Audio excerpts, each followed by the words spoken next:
Section 8.3, question E49. Have a random sample of adults again. Gallup, which is a big surveying group, found that 39% approved of the way Congress was handling its job. Notice we're in 2008 here, so several years ago. Margin of error given as 3%. And we're not given what confidence level this margin of error was created at, which is also important information. Remember that 90% and 95% give us different actual margins of error. So first of all, first statement, you can reject the hypothesis that 31% of all adult Americans approved of the way.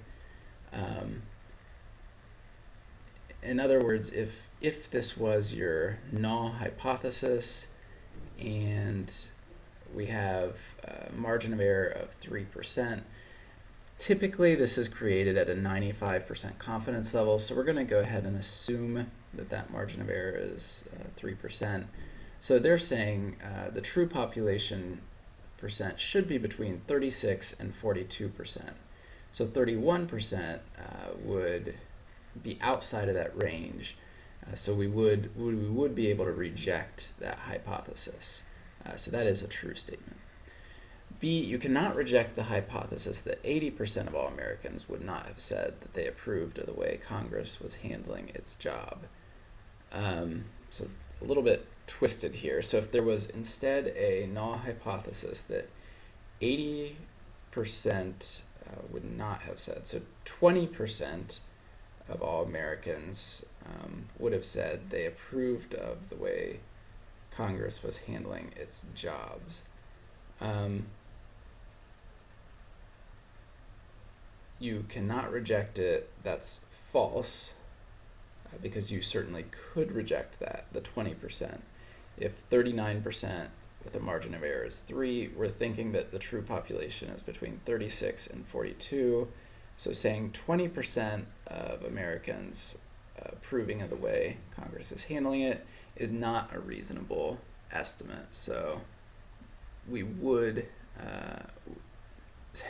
this is why I'm pausing on this, cannot reject it. Yes, we could reject it. So this is a false statement. So we're checking it because it's a false statement. True proportion of all Americans who had approved of the way Congress was handling its job on that date must lie between 0.36 and 0.42. So although it probably is between this range, and in fact we're 95% confident, we're going to assume here, it doesn't have to. So remember the words prove, must, certainty. These are all dangerous words in statistics. So this is a false statement because it doesn't have to lie between these two. It's just probably in between these two. If in fact 35% of all adults approved of the way Congress was handling, so we're saying that this is the true proportion now. Remember that this is just the estimated. We're assuming now that the true proportion is 35%. Then the observed sample is reasonably likely.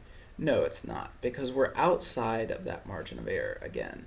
But 36% to 42% is where we would expect the population proportion to lie.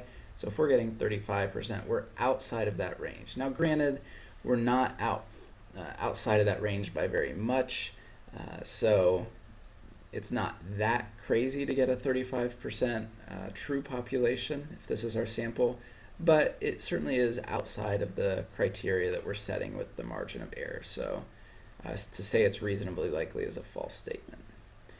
If 75% of all Americans would not have said that they approved of the way, in other words, 25% of Americans approved of the way Congress was handling its job, then the observed sample result is not reasonably likely. Yes, because it would have been between 36 and 42, so 25% would not have been reasonably likely. So this is a true statement.